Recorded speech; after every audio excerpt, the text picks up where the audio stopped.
सगळं जिंकलं, आता फक्त DCC उरलं. सोलापूरमध्ये भाजपनं जवळपास प्रत्येक मोठी राजकीय लढाई जिंकली. लोकसभा वगळता विधानसभा, महापालिका, नगर परिषद, सहकारी संस्था आणि आता विधान परिषदेची निवडणूक. त्यामुळे समीकरणं बदललेत आणि म्हणूनच आता भाजपच्या गोटात एकच चर्चा सुरू आहे. सगळं जिंकलंय, आता फक्त DCC बँक उरली. विधान परिषदेच्या निवडणुकीतही हा मुद्दा चांगला चर्चेत आला होता. सोलापूर जिल्हा मध्यवर्ती सहकारी बँकेची निवडणूक लागू शकते असंही म्हणलं जाते आणि निवडणूक झाली नाही तरी जे प्रशासक मंडळ आहे त्या मंडळावर भाजपच्या नेत्यांची वर्णी लागण्याची शक्यताही आहे. खरं तर 2018 पासून या बँकेवर प्रशासक नियुक्त करण्यात आलेत. गेली जवळपास 9 ते 10 वर्ष प्रशासकीय राजवटीखालीच बँकेचं काम सुरू आहे. शेवटची निवडणूक 2015 मध्ये झाली होती. त्यानंतर मात्र सोलापूरच्या राजकारणात मोठे बदल झाले. ज्यांनी एकमेकांवर आरोप केले होते तेच नेते आज एकाच व्यासपीठावर दिसतात. कधी कट्टर विरोधक असलेले अनेक नेते आता एकत्र आलेत. सोलापूरचं राजकारण अक्षरशः 360 डिग्रीत बदललंय. याच बदलत्या राजकीय समीकरणामुळे आता सोलापूर जिल्हा मध्यवर्ती बँकेवर नेमकं काय होणार? निवडणूक लागणार का? प्रशासकीय मंडळात भाजपच्या नेत्यांची वर्णी का लागू शकते असं म्हणलं जाते? याला कोणती किनार आहे? निवडणूक होणार की प्रशासकांच्या माध्यमातूनच नवीन समीकरण तयार होणार? आणि बदललेल्या राजकीय मैत्रीचा या सगळ्यावर काय परिणाम होणार? या चर्चेचा आढावा या व्हिडिओच्या माध्यमातून घेऊयात. नमस्कार, मी संजना मध्ये आपले स्वागत. 2015 साली सोलापूर जिल्हा मध्यवर्ती बँकेची निवडणूक झाली. त्या काळात सोलापूर जिल्ह्यात भाजपचं अस्तित्व फारसं नव्हतं. त्यावेळी सुभाष देशमुख हे सहकार मंत्री होते. त्यानंतर बार्शीचे आमदार राजेंद्र राऊत यांनी सोलापूर जिल्हा मध्यवर्ती बँकेत अनियमित कर्ज वाटप झाल्याची तक्रार केली. या प्रकरणाची दखल घेत सहकार विभागामार्फत रिझर्व्ह बँकेकडेही तक्रार करण्यात आली.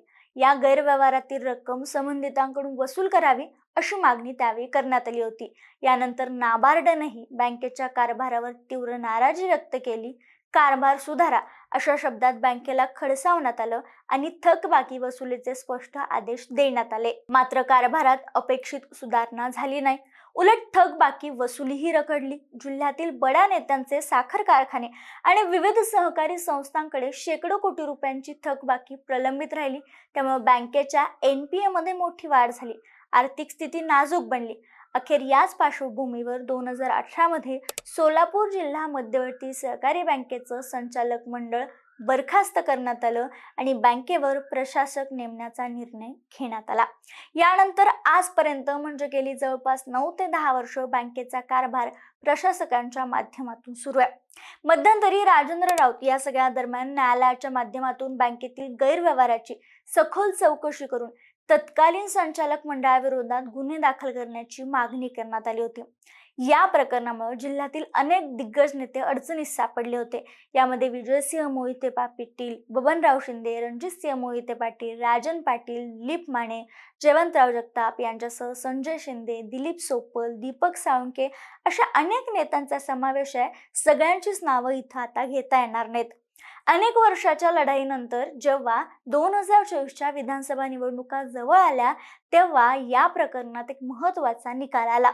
महाराष्ट्र सहकारी संस्था अधिनियमाच्या कलम 88 अंतर्गत झालेल्या चौकशीत बँकेच्या आर्थिक नुकसानीस तत्कालीन संचालक मंडळालाच जबाबदार धरत तब्बल 238 कोटी 43 लाख रुपये त्यावर कर्ज उचलल्यापासून 12% व्याजासह वसुलीचे आदेश देण्यात आले. या वसुलीमध्ये बबनराव शिंदे, संजय शिंदे, दीपक साळुंखे, माजी आमदार राजन पाटील, रणजितसिंह मोहिते पाटील, विजयसिंह मोहिते पाटील, दिलीप सोपल यांच्यासह अनेक नेत्यांचा समावेश आहे. पुन्हा एकदा सगळ्या नेत्यांची नावं या ठिकाणी घेता येत नाहीत. विशेष म्हणजे हेच बहुतांश नेते त्यावेळी विधानसभा निवडणुकीच्या रिंगणात प्रत्यक्ष किंवा अप्रत्यक्षपणे सक्रिय होते. 30 ते 32 नेत्यांचा यामध्ये समावेश होता. त्यामुळे या चौकशीचा आणि वसुलीच्या आदेशाचा मोठा राजकीय परिणाम झाला. त्यावेळी ठाकरे गटात असणारे दिलीप सोपल यांनी आरोप केला होता की सत्ताधारी पक्षाने प्रशासकीय यंत्रणेला हाताशी धरून विरोधकांना अडचणीत आणण्यासाठी जाणीवपूर्वक विधानसभा निवडणुकीच्या तोंडावर कर्ज वसुलीचे आदेश काढले. मात्र राजकारणात परिस्थिती बदलत असते, तशी इथंही बदलत गेली. एकेकाळी या प्रकरणात अडकलेली अनेक महत्त्वाची नावं पुढं भाजपसोबत आल्याचं चित्र सुरू झालं. हे सगळं सुरू असताना जिल्हा मध्यवर्ती बँकेची निवडणूक घेण्यात यावी यासाठी न्यायालयात वेगवेगळ्या याचिका दाखल करण्यात आल्या. मात्र अजूनही त्यावर निर्णय झालेला नाहीये. आता जर या सगळ्या राजकीय समीकरणांकडे पाहिलं तर बघा, अक्कलकोटचे आमदार सचिन कल्याण शेट्टी, पंढरपूरचे आमदार समाधान आवथाडे भाजपसोबत आहेत, बार्शीचे आमदार राजन राऊत जे आता विधान परिषदेवर गेले ते असो, किंवा राजन पाटील, दिलीप माने, रणजितसिंह शिंदे, रश्मी बागल यांचा भाजपमध्ये प्रवेश झालाय. तर बाबासाहेब देशमुख, सयाजी पाटील, संजय मामा शिंदे यांची भूमिकाही भाजपपूरक मानली जाते.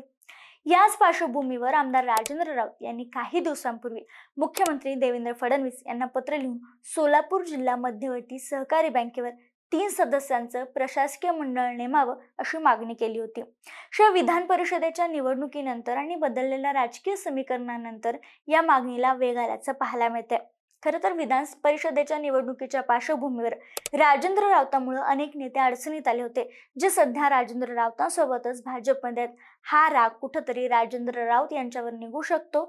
इथं संख्याबळ दिसत असलं तरी या नेत्यांच्या बंडाळीचं किंवा जिल्हा बँकेच्या निवडणुकीचा हा राग या माध्यमातून व्यक्त केला जाऊ शकतो अशी शक्यता वर्तवली जात होती. मात्र तसं काहीही न होता राजेंद्र राऊत चांगल्या मतांनी निवडून आलेत. आता बघा, त्यांनी जी मागणी केली आहे की जिल्हा मध्यवर्ती सहकारी बँकेवर 3 सदस्यांचं प्रशासकीय मंडळ नेमावं, ही जी मागणी आहे त्यामध्ये आता विभागीय निबंधक कार्यालयाकडून जिल्हा उपनिबंधक कार्यालयाकडे प्रशासकीय मंडळाबाबतचा जो अहवाल आहे तो मागवण्यात आलाय, तो सादरही करण्यात आलाय. त्यामुळे आता प्रशासकीय मंडळ नेमण्याच्या हालचालींना वेग आलाय. सध्या या संभाव्य प्रशासकीय मंडळासाठी आमदार राजेंद्र राऊत, आमदार सचिन कल्याण शेट्टी आणि माजी आमदार राजन पाटील या तिघांची नावं चर्चेत आहेत.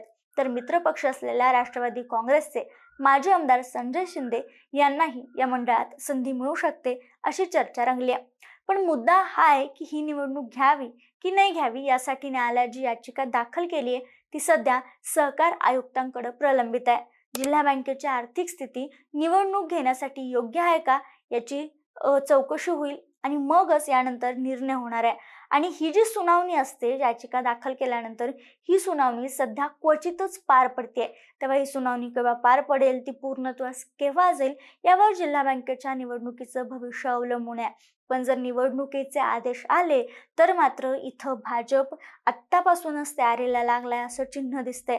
त्यामुळे आघाडीचं काहीच इथं भविष्य न दिसत असताना भाजपनं प्रशासकीय मंडळाच्या नियुक्तीपासूनच इथं सध्या सुरुवात केल्याचं पाहायला मिळतंय.